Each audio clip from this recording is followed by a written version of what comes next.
सबसे पहले कि 15 अगस्त हम लोग क्यों मनाते हैं, पहले 15 अगस्त के बारे में बात कर लेते हैं, उसके बाद हम लोग 26 जनवरी के बारे में बात करेंगे। 15 अगस्त क्यों मनाते हैं? सबसे पहले उस दिन क्या हुआ था? हमारा देश आज़ाद हुआ था। 15 अगस्त को दिन क्या हुआ था? हमारा देश 15 आज़ाद हुआ अगस्त था 1947 के दिन। ठीक है, किन से आज़ाद हुआ था? तो सारे लोगों को पता है कि अंग्रेजों से आज़ाद हुआ था। ठीक है, उससे पहले हम लोग क्या थे? तो अंग्रेजों के अधीन थे, गुलाम थे, जो भी बोल सकते हैं। ठीक है, ये। और 26 जनवरी को क्या हुआ था? हमारा संविधान बना हुआ था। बना नहीं था, उस दिन लागू हुआ था। लागू हुआ था। ठीक है, 26 नवंबर 1949 ईस्वी को ही हमारा ये संविधान बन चुका था। ठीक है, और 26 जनवरी 1950 ईस्वी को लागू किया गया था। ठीक है, ये हो गया। और इस आपका सवाल था कि झंडा क्यों फहराते हैं। ठीक है, तो इसको राष्ट्रीय त्यौहार के रूप में माना जाता है। 15 अगस्त के डेट को और 26 जनवरी के डेट को इसको राष्ट्रीय त्यौहार के रूप में हम लोग जानते हैं। ठीक है, इसीलिए। और ऐसा कोई भी त्यौहार नहीं है। देखिए, ऐसे अगर मुख्य रूप से बात करें तो ये जितना हम लोग त्यौहार मनाते हैं ना, वो कोई भी त्यौहार कोई काम का नहीं है, लेकिन हमारा रियल त्यौहार यही दो त्यौहार है, 15 अगस्त और 26 जनवरी। इससे बड़ा त्यौहार कुछ भी नहीं है हमारे लिए। और जहाँ तक की बात आती है थोड़ा सा 15 अगस्त की हिस्ट्री के बारे में, तो हिस्ट्री की बात करें तो देखिए, कोई भी इंसान आता है एक जगह से दूसरी जगह, लेकिन जो पहले का हिस्ट्री था वहाँ पे देखिएगा, कभी भी इतिहास खोलिएगा तो उसमें आपको बताया जाएगा कि कोई भी आया है तो इंडिया में व्यापार बिजनेस करने ही आया है। ठीक है, तो अंग्रेज लोग भी क्या करने आए थे? बिजनेस करने ही आए थे। ठीक है, और बिजनेस करते करते कोई नहीं सोचता है कि उसका जब एरिया क्षेत्र बड़ा हो जाता है तो चाहता है कि मेरा यहाँ पे राज चले, सोचता है ना। तो वैसे क्या किया उन लोगों ने कि शासन को जमाना यहाँ पे स्टार्ट कर दिया, यहाँ पे इंडिया में।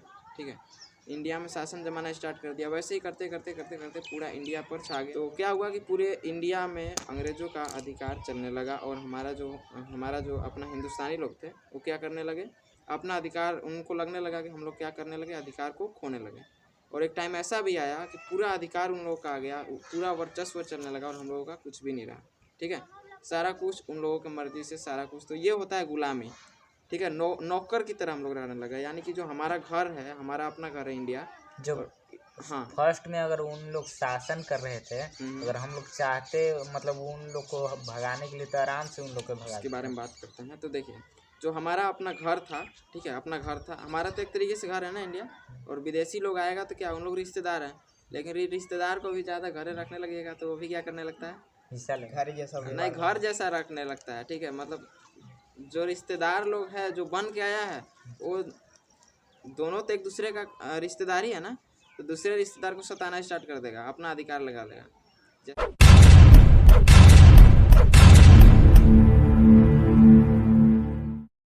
कि अधिकार हम लोगों का छीना जाता है, और अब हम लोग उन लोगों का वर्चस्व में हम लोग आ जाता है, मतलब कि उन लोगों का वर्चस्व इंडिया पर जमा हो जाता है। यानी कि टोटली बोले तो हम लोग क्या हो जाते हैं? उनके अधीन और उनके गुलाम हो जाते हैं, कंप्लीट यहाँ पे। अब देखिएगा कि ऐसा समझदारी लोगों को हुआ, इंडिया के लोग भी समझदार है, अब बाकी सारे लोग समझदार नहीं है। अभी बता रहे हैं आपको। अभी आपका सवाल था क्या? आपका क्या सवाल था? कि मतलब कि हम लोग चाहते तो भगा सकते थे। ठीक है, तो ऐसे समझदारी अब धीरे धीरे लोगों में उत्पन्न होने लगा कि हम लोग जो है ना पूरी तरीके से गुलाम है, अब हम लोग को उन लोगों को भगाना चाहिए। ठीक है, पहले हम बताए थे एक और वीडियो में, जो 15 अगस्त वाला हम बताए थे, कि उसमें जो था कि 1857 की क्रांति आप 8वीं क्लास से पढ़ते आ रहे हैं, है ना।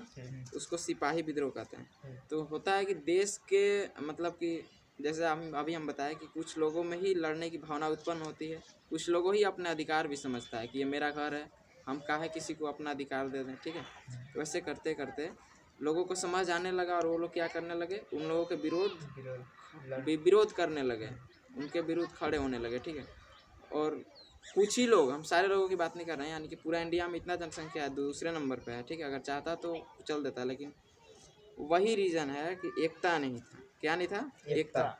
इसीलिए सबसे पहला जो था ना, सबसे पहला वीर शहीद हमारे मंगल पांडे हुए थे। कौन हुआ था? मंगल पांडे। 1857 की क्रांति हुआ था, उसमें हमारी ज़बरदस्त हार हुई थी इंडिया की। ठीक है ना, मैंने स्थानीय लोगों की, और उन लोगों का जीत हुआ था।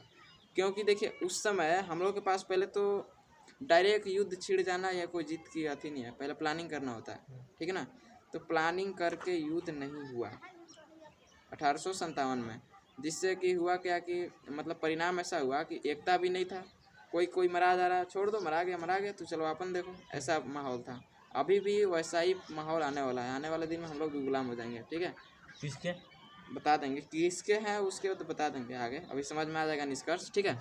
तो देखिए, कोई मरा रहा है 1857 क्रांति में, कोई भाग रहा है अपना घर छोड़ो, वो किसी को कोई मतलब नहीं है, ठीक है। तो अब क्या होता है कि 1857 की क्रांति में हम लोगों की हार हो जाती है, ठीक है। महात्मा गांधी जैसे महापुरुषों की जन्म होती है और भी महापुरुष की जन्म होती है। तो देखिएगा, इंसान में अपना अधिकार समझा उस समय 1857 की क्रांति के समय, लेकिन वो सक्सेस नहीं होने पाया, है ना। आखिर उन लोग को नहीं भगाने पाया, उन लोग कुचल दिया इन लोग के। कोई भी इंसान मान लीजिए राजनीति पढ़ लिया है तो वो अपना जहाँ भी जा रहेगा वकालतें करता चलेगा, ठीक ना। तो वैसे लोगों को ज़रूरत थी हमारे देश में। तो वैसे लोग आए आराम से 1915 ईस्वी में लौटे थे ना वो, इंडिया लौटे थे। अब पहला उन्हीं के द्वारा पहला आंदोलन चलाया गया था। कौन सा आंदोलन? चंपारण आंदोलन। कौन सा था? चंपारण 1917 ईस्वी में। और देखिए, हाँ, चंपारण सत्याग्रह उसी को बोलते हैं, सत्य के प्रति आग्रह करना कि जो सच्चाई है, हमारा जो स्थल है हमारा, उस पर किसी और का अधिकार ना हो। जो यात्रा किए थे ना वो 1916 में किए थे, जो आए थे 1 साल बाद तुरंत बात किए थे। चलिए वो ठीक है। और यहाँ पे क्या हुआ था कि जो बागान के नील खेती के बागान के लिए किए थे ना, वो वैसे लोगों की हम बताए कि आवश्यकता होती है देश में, ठीक है। वैसे लोगों की आवश्यकता हुआ और आया, उन लोग आराम से आंदोलन किया, सत्याग्रह किया, वैसे करके करते करते तब भी लोगों में यह आक्रोश नहीं फैला। जैसे कि 1857 का झटका ऐसा था, ठीक है ना, कि लोग पूरा मतलब चाहते ही नहीं थे कि लड़ाई झगड़ा करे। जैसा जीवन मतलब एक तरीके से दिनचर्या बन गया, है ना। जैसे हम लोग इस चीज़ में ढल जाते हैं तो क्या लगता है कि यही ज़िंदगी है, ठीक है। तो उन लोग जब गुलामी की जंजीर में काम करना पसंद कर रहा है तो काम करना पसंद करने लगा लोग। उसके बाद क्या हुआ, अब गांधी जी सोचने लगे, और इनके जैसा और भी तो नेता थे ना, वो सारे लोग सोचने लगे कि नहीं, ये गलत है, हमारा अधिकार ये दूसरे जगह से आया हुआ, स्थानीय निवासी नहीं है इन लोग। तो ऐसे करते करते स्थानीय निवासियों को कुचला जा रहा है। तो ये सारा भाव उन लोगों में उत्पन्न होता है और सत्य के प्रति आग्रह उत्पन्न करता है कि जो सच्चाई है वो हमें मिलना चाहिए, ठीक है। जो अधिकार है वो अधिकार हम लोगों को मिलना चाहिए। वैसे करते करते फिर 1920 से 22 तक आंदोलन भी चला था, असहयोग आंदोलन। फिर विचार आया था लोगों में कि मतलब महात्मा गांधी चाहते थे, अभी भी एकता नहीं है, हम नहीं करेंगे एकता हो गया, एकता अभी भी नहीं है, कि जो असहयोग आंदोलन मतलब क्या हुआ, किसी को सहयोग मत कीजिए, असहयोग हो गया, है ना। तो सहयोग किसका कीजिएगा? शासन चल रहा है उन लोग का, तो उन लोग का सहयोग ही मत कीजिए, उसको असहयोग बोलेंगे ना, उन लोग खुद चला जाएगा, नहीं, हाँ तो चला जाएगा। तो बात ऐसी आती है कि यहाँ असहयोग में भी लोग भूखे मरने लगे, समझ में आया, भूखे मरने लगे। और उस समय जो क्या हुआ था, जगह जगह पर जुलूस निकाला गया था। तो कौन सा कांड हुआ था? चोरा चोरी कांड, है ना। और 1919 में जलियांवाला बाग हत्याकांड भी हुआ। उस टाइप से 1930 में फिर दांडी मार्च निकलता है नमक के लिए, नमक यात्रा। लोगों को गांधी जी का मतलब था, हम ना मार करें ना काट करें, कुछ भी नहीं, लोगों को चलो प्रोत्साहित करो, साथ में काम करके दिखाओ, ताकि लोग क्या हो, हमारी तरफ आकर्षित हो, अट्रैक्ट हो, ठीक है। कि जो हम मतलब मान लीजिए कभी आने वाले दिन में बड़े से आंदोलन में भाग लेते हैं तो सारे लोग भाग लें, यानी कि गांधी जी मरा जाए खाली, ठीक है। 1930 तक जो है ना, ऐसा मतलब उन लोगों को भी हालत ख़राब होने लगा धीरे धीरे, ठीक है। उन लोगों का भी हालत ख़राब होने लगा। और उसके बाद ऐसा मतलब लगा कि इंडियन लोगों को लगा कि हम लोग अब जीत सकते हैं, ठीक है। और एकता में भी बंध गया, है ना, एकता में भी बंध जाता है, मतलब उतना अचानक से नहीं, लेकिन फिर भी बंध गया। और गांधी जी 1917 से लड़ रहे हैं, तो 1917 तक ऐसा नहीं कि गांधी जी लड़ते रहे, और भी नेता लोग आए, है ना। उसमें भी नेता 2 प्रकार के थे, एक नरम दल, एक गरम दल। नरम दल जो थे कि नरम काम करते, सत्य मतलब आंदोलन सत्याग्रह यही करते। और गरम दल वाले क्या करते, किसी का बर्दाश्त नहीं करते, समझ में आता, उन लोग डायरेक्ट युद्ध करता गरम दल वाले। अब देखिएगा कि जो 1930 के बाद इधर तो कोई लड़ाई नहीं हुआ है ना, लोगों में थोड़ा थोड़ा समझ आने लगा कि हम लोगों का जो नेता लोग काम कर रहे हैं वो हमारे हित के लिए ही कर रहे हैं। फिर क्या हुआ था, 1942 में क्या हुआ था, भारत छोड़ो आंदोलन स्टार्ट हुआ। भारत छोड़ो आंदोलन ने कोहराम मचा दिया पूरा इंडिया में। हम बात कर रहे हैं 1942 की, ठीक है। और नारा ऐसा लगाया, इतना इमोशनल नारा लगाया कि लग रहा है कि शरीर में आग लग जाएगा। और अभी भी ऐसा अगर हो जाए कि सरकार अगर बोल दे तो लगता है कि पूरा दुनिया को उल्टन पलटन कर देगा, इंडिया में इतना पावर है अभी, ठीक है ना। वैसा नारा अब लग गया था। तो उस समय नारा क्या दिए थे गांधी जी, करो या तो मरो, ऐसे भी मर ही रहा है, एक आदमी इंसान मर रहा है, करो या तो मरो। 15 अगस्त 1947 ईस्वी को हमारा देश टोटली अंग्रेजों से आज़ाद हो जाता है, समझ में आया, टोटली आज़ाद हो जाता है। लेकिन फिर भी यहाँ के लोगों को लगता है कि जैसे हम बताया था ना फर्स्ट में कि परिवेश वातावरण ढल जाता है। जैसे मान लीजिए कि उन लोगों का गुलाम में रहने का आदत है, उन लोगों का कहना मानने का आदत है, तो लोग सोचता है कि चलो जीवन कट रहा है, ऐसे चाहे वैसे मरना ही है एक दिन। तो वैसे ही मतलब अधिकारों के बारे में कुछ पता नहीं था कि जो अब मतलब अपना अधिकार लोग खो चुका था इंडिया का, है ना, सारा अधिकार खो चुका था ना, जो भी नियम कानून था सब अंग्रेजों का था। तो हम लोग अपना अधिकार खो चुके थे। फिर क्या होता था कि सारा जो देशवासी है लगता था उन लोगों के अंग्रेज आज़ाद हो गया, उन लोग को पता है, लेकिन फिर भी लगता था कि हम लोग क्या है अभी भी गुलाम में हैं। मतलब ऐसा परिवेश लग रहा है उन लोगों का, ठीक है। और प्लस में कि उन लोगों का एक भी नियम कानून पता नहीं, कि आज़ाद हो गए लेकिन फिर भी कैसे रहना है कोई पता नहीं है, ठीक ना। तो क्या होता है कि मतलब बैठक होता है, अधिवेशन होता है, फिर नेता लोग क्या करते हैं अपना मीटिंग करते हैं और नियम कानून बनाने की बात होती है। उसमें डॉक्टर भीमराव अंबेडकर का बड़ा हाथ होता है, क्योंकि ज़्यादा नेताओं में टैलेंटेड रहते थे, वो टैलेंटेड थे, ठीक है। तो क्या करते हैं कि मतलब फाइनली बात करें तो 26 नवंबर 1949 ईस्वी को आप भारत की प्रस्तावना बोलते हैं, हम भारत के लोग बोलते हैं, भारत में तो उसमें लास्ट में आता है 26 नवंबर 1949 ईस्वी को इस संविधान को आता है ना, पूरा संकल्प लेते हैं। तो वो जो 26 नवंबर 1949 ईस्वी को है, उस दिन हमारा जो है टोटल 2 साल 11 माह कितना लगता है, 18 दिन 2 साल 11 माह ना, 2 साल 11 माह 18 दिन में हमारा संविधान पूरा लिखित संविधान तैयार होता है। मौखिक नहीं कि तुमको बता दिए कि जाओ वो करो, तो वो करना नहीं है, उसका भी लिखित रूप है, ठीक है ना। तो लिखित तरीके से हमारा संविधान प्राप्त हमें हो जाता है 26 नवंबर 1949 ईस्वी को। लेकिन उसको लागू करना इतना भी आसान नहीं था, उसको सारे इंडिया में लागू कर दिया जाए, क्योंकि इतनी बड़ी जनसंख्या पर उसमें भी ये भी तो चेक करना है कहाँ पे गलत है कहाँ पे सही है। सारे चीज़ों की जांच करने के दौरान, ठीक है, उसको फाइनली 26 जनवरी 1950 ईस्वी को लागू किया जाता है। समझ में आया, समझ में आया। और उसी दिन से सारा कानून व्यवस्था संपन्न हुआ है, तो सारा कुछ पता चलता है, और जो कि कानून आज तक है। तो ये हो गया हिस्ट्री, समझ में आया। मोटा मोटी बात करें तो क्या हुआ, किसी भी लड़ाई को लड़ने के लिए फर्स्ट में क्या चाहिए होता है, एकता। फर्स्ट में क्या चाहिए होता है, एकता, जो कि हम लोगों के पास नहीं था पहले। फिर एकता हुआ और हम लोग लड़ाई जीत लिए, ठीक है। इसीलिए बोला जाता है एकता में बल होता है, ठीक है ना, एकता में बल होता है। और कानून की बात यहाँ पे उतना मतलब इतना बड़ा लिखित संविधान है कि हम लोग उसका डिस्क्राइब यहाँ पे नहीं करने पाएंगे, ठीक है ना। बस इतना समझ लीजिए कि कानून की कभी भी इज्जत तोड़ना नहीं है। हाँ वो ठीक है, हाँ ये बात है, कानून कभी भी तोड़ना नहीं है, नहीं तो कानून आपको तोड़ देगा। ये तो डायलॉग ठीक है। उसके बाद हम वो नहीं कर रहे हैं, वो डायलॉग यहाँ कुछ नहीं हो रहा है। मेन चीज़ सुनिए, मेन चीज़ है कि आप इंडिया में रह रहे हैं, ठीक ना, इतना संघर्षों के बाद आपका इंडिया आज़ाद हुआ है, ठीक है। लेकिन मेरा इसीलिए हम इसमें मतलब कि एक वीडियो बनाए थे 15 अगस्त के दिन, उसमें यही बोले थे कि जो देश के गद्दार होता है, जिसको हम लोग गद्दार कहते हैं, गद्दार कहना पड़ता है किसी किसी को, वही लोग हम बताए थे कि 98% लोग करेक्ट होता है, समझ में आया। और 2% क्या होता है, गद्दार बदमाश जो भी है, उन्हीं लोग की मतलब वजह जितना से, गलत वर्क करने वाला है केवल 2% से 5% के लगभग में। लेकिन उन्हीं लोग की वजह से सबको गद्दार हम बता रहे हैं कि समाज में अगर कोई एक घर वाला भूखा मर रहा है ना, तो बाकी को मरने देगा, बोलेगा कि जाओ मरने देगा, वो चलिए जाएगा, तो क्या हुआ, ठीक है। तो क्या हो रहा है, धीरे धीरे एकता टूट रहा है ना।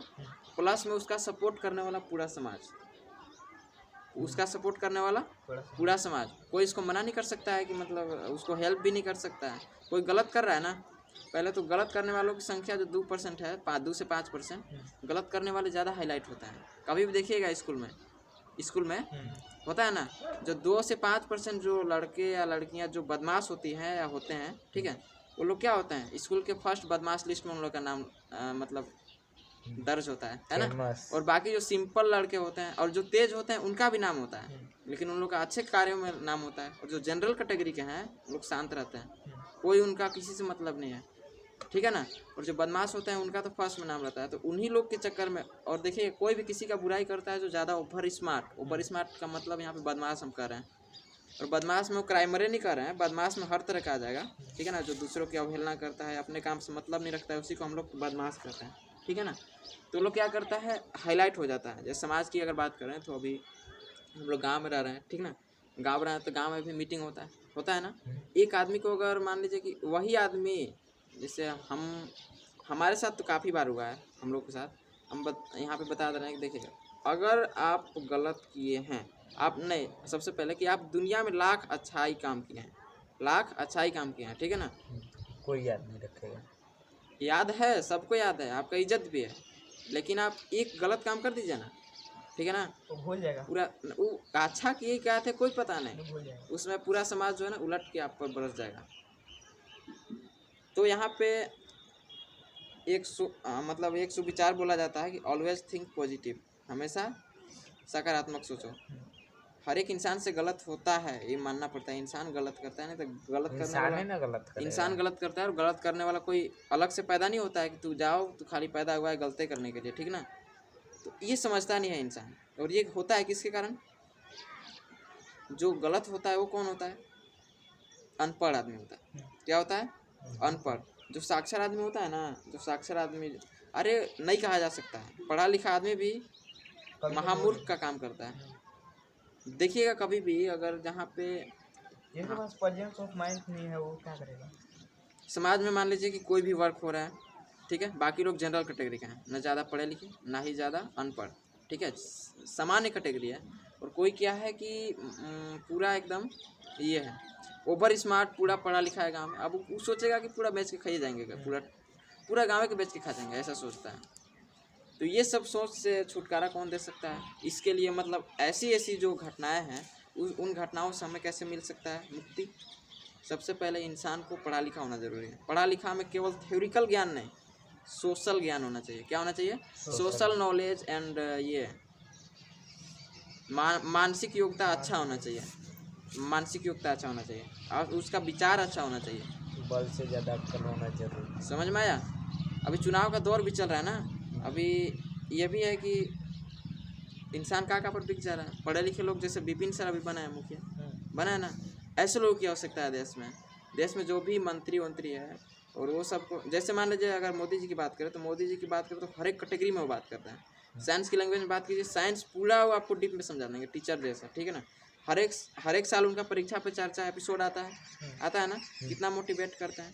लेकिन यहाँ पे जो गाँव में होता है ना, कोई भी सरकार को बुरा इसीलिए कहता है कि गांव से इंसान पैदा होता है सरकार को बुरा करने वाला।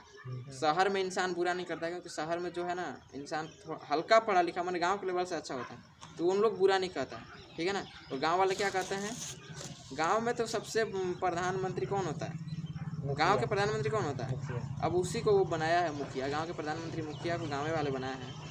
और मुखिया क्या है, मुखिया थोड़ा सा टैलेंटेड आदमी को बनाया जाता है ना, तो गांव में वही टैलेंट आदमी जो बताया ना कि पूरा बेच के खा जाएगा, वैसे लोगों को मुखिया बना दिया जाता है। अब जो गांव में है, जो गरीब आदमी है, सिंपल आदमी है, उन लोग कुचला जाता है। अब कुचला जाता है तो उन लोग क्या सोचेगा, सरकार गलत है, लेकिन पूरा सरकार व्यवस्था थोड़ा ना गलत है। सरकार व्यवस्था को गलत करने का मतलब कि पूरे कानून व्यवस्था को गलत करना है ना, ठीक है ना। और ये हो गया 26 जनवरी के बारे में थोड़ा सा एक्स्ट्रा नॉलेज, एडिशनल चीज़ें, ठीक है ना। और ऐसे तो हिस्ट्री अगर खोले तो हिस्ट्री काफ़ी ज़्यादा है, और इधर आप लोग देखिए रहे। अब थोड़ा सा जो 15 अगस्त 26 जनवरी के जो हम लोग झंडा, तिरंगा झंडा फहराते हैं, तिरंगा झंडा के बारे में थोड़ा सा चर्चा हो जाए। ठीक बता रहे हैं। तिरंगा झंडा के बारे में सबसे पहले तिरंगा झंडा में, तिरंगा झंडा को भी सोच समझ कर बनाया गया है। तिरंगा झंडा को सोच समझ कर बनाया गया है। उसमें कितने कलर आपको नजर आता है, मुख्य रूप से 3 कलर। सबसे ऊपर वाला क्या है, केसरिया रंग है। सबसे ऊपर वाला क्या है, केसरिया रंग, और बीच वाले को सफ़ेद, और सबसे डाउन वाले को क्या कहते हैं, ग्रीन। तो केसरिया रंग किस चीज़ का प्रतीक दर्शाता है, सूर्य की किरणों का नहीं। सूर्य किरण ऐसे भी बोल सकते हैं, ऊपर सूर्य की किरण, बीच में सफ़ेद, नीचे हरा, ठीक है ना। लेकिन ऐसा नहीं है। जो भी हमारे 1857 के पहले से और 1947 तक, या अभी भी जो हमारे बलिदानी देते हैं बॉर्डर पे, ठीक है ना, उनके कुर्बानियों के लिए केसरिया रंग को सेलेक्ट किया गया है। समझ में आया, बलिदानी का प्रतीक है केसरिया रंग, समझ में आया। और सफ़ेद कलर वो है, जो सफ़ेद कलर है वो ईमानदारी और सच्चाई का, ईमानदारी और सच्चाई का। लेकिन यहाँ उसको लग रहा है कि आने वाले दिन में उसको ब्लैक कर देगा। उसको आने वाले दिन में जो सफ़ेद कलर है झंडा में, उस सफ़ेद मतलब 3 कलर ही रहेगा, केसरिया रहेगा, वाइट रहेगा एंड ग्रीन रहेगा। लेकिन लग रहा है कि आने वाले दिन में क्या कर देगा, ब्लैक वाइट वाले को ब्लैक कर देगा, वाइट वाले को ब्लैक कर देगा, क्योंकि इतना मतलब नहीं कर सकते हैं। कलयुग बोल रहे हैं हम लोग, कलयुग। उस समय भी सतयुग था, उस समय सतयुग था 1947 से पहले, अब कलयुग आ गया है, इसको ब्लैक कर देगा लगता है। तो इसको ब्लैक होने से बचाने के लिए हम लोग को आगे आना होगा, है ना, हम लोग को आगे आना होगा, आना होगा। जितना भी नौजवान साथी है इन लोगों को आगे आना होगा। और जो सफ़ेद तो पता चल गया ना किस चीज़ का है, मतलब सच्चाई और ईमानदारी के लिए, मतलब अच्छे अच्छे कार्यों के लिए। नेता लोग पहने रहते हैं वाइट। सवाल बढ़िया है कि इसीलिए नेता लोग सफ़ेद पहने रहते हैं, ठीक है ना। बट वो उसका कोई धर्म नहीं रखता है। हम आपको बता रहे हैं नेता लोग पहने, इसका भी डबल मीनिंग आ जाएगा। ऐसा वर्ड नहीं बोलिए, क्या है कि देखिए नेता लोग पहनते हैं तो सारे नेता लोग वैसे पहनते हैं बोल सकते हैं, इसका भी अलग अलग रीज़न है जी। देखिए कि मान लीजिए कि सच्चाई का प्रतीक है, हर एक नेता भी सच्चा नहीं होता है ना, नहीं होता है, नहीं होता है ना, नहीं। इसीलिए इसका डबल मीनिंग है। और निचला जो ग्रीन प्रतीक, ग्रीन कलर है, वो किस चीज़ का है, वो हरे मतलब हमारे पूरे देश का- धरती के सौंदर्य को, मतलब पूरे भारत के सौंदर्य, पूरे धरती की बात नहीं कर रहे हैं, पूरे क्योंकि भारत हर एक कंट्री का, अलग हर एक कंट्री का अलग अलग ये फ्लैग है, नेशनल फ्लैग, ठीक है। तो हमारा जो नेशनल फ्लैग है वो 3 कलर में बटा गया है। पहला केसरिया, जिसको हम लोग बलिदानी एवं शौर्य का प्रतीक मानते हैं, और सेकंड क्या है, वाइट कलर, वाइट कलर। और वाइट कलर क्या है, तो उसमें सच्चाई ईमानदारी की बात कही गई है। और ग्रीन कलर उसको इसलिए सेलेक्ट किया गया है क्योंकि धरती, जो हमारा धरती है, पृथ्वी, हमारा पृथ्वी में बात करें अपना भारत की, तो पता है सारे जहाँ से अच्छा हिंदुस्तान हमारा, सुने अंतरिक्ष राकेश शर्मा बोला था, जब देखा अंतरिक्ष से मतलब पृथ्वी की ओर, सबसे सुंदर उसको दिखा इंडिया, सबसे सुंदर क्या दिखा, इंडिया। तो वही नाम दिया है सारे जहाँ से अच्छा हिंदुस्तान हमारा, समझ में आया। और वैसे भी हमारे और ऐसे भी देखिए हमारे भारत को कृषि प्रधान देश का कृषि प्रधान देश कहा गया, तो मतलब कुछ सोच समझ कर रखा गया। और एक और कलर नजर आता है, ध्यान दीजिए, चक्र, चक्र कैसा कलर होता है, नीला, ब्लू, ठीक है ना। उसमें 24 तिली होता है, कितना तिली होता है, 24। वो क्या दर्शाता है, 24 तिली दर्शाता है कि हर एक इंसान, पहले उस दर्शाता है कि जो बॉर्डर पे हमारे सैनिक होते हैं 24 घंटा पहरा देते रहते हैं इस चक्र के द्वारा, चक्र चल रहा है, ठीक है। और दूसरी चीज़ उसका अलग अलग मीनिंग हो जाएगा। 24 घंटे को 24 तिली की बात करें तो उसका मतलब कई अर्थ हम लोग निकाल सकते हैं, जैसे कि हर एक इंसान के पास 24 घंटा है, काम अच्छा करो, ठीक है ना। और जो बॉर्डर पे है कि मान लीजिए कोई ड्यूटी कर रहे हैं, ड्यूटी से अगर चक्र रुक गया, थोड़ा सा चक्र रुकने का मतलब कि ड्यूटी का रुक जाना, ठीक है ना, ड्यूटी रुक गया तब क्या होगा, ये सारा कुछ मतलब सोच समझ कर बनाया गया है। लेकिन अभी भी हमारे देश में गद्दार लोग हैं ना, बहुत ज़्यादा, नहीं कहा जा सकता। ये तो मतलब भारत में ना पुलवामा अटैक हुआ था श्रीनगर में, हाँ। अगर जब गद्दार नहीं होता तो अपने देश में तो आतंकवादी हमला था ना। गद्दार हमला पता है किसको बोलते हैं, गद्दार हमला जो आपस में कट के मर रहा है। आतंकवादी मतलब बाहरी, आतंकवादी मतलब विदेशी लोग हमारे देश पे करें तो करेगा तो आतंकवादी। अंदर आ कैसे गया, इसमें तो अंदर थोड़े ना आता है, बॉर्डर पर ना मार होता है, दिल्ली में आन के मार करेगा। जो इंडिया के अंदर में लड़ाई होता है वो आतंकवादी नहीं होता है, वो उग्रवादी होता है। उग्रवादी क्या होता है, उग्रवादी। उग्रवादी। तो और जो वो हमारे समाज से पैदा होता है। अटैक किया था वो दूसरे देश के था ना, कौन, मतलब पुलवामा अटैक जो हुआ था, इसको बंद करें।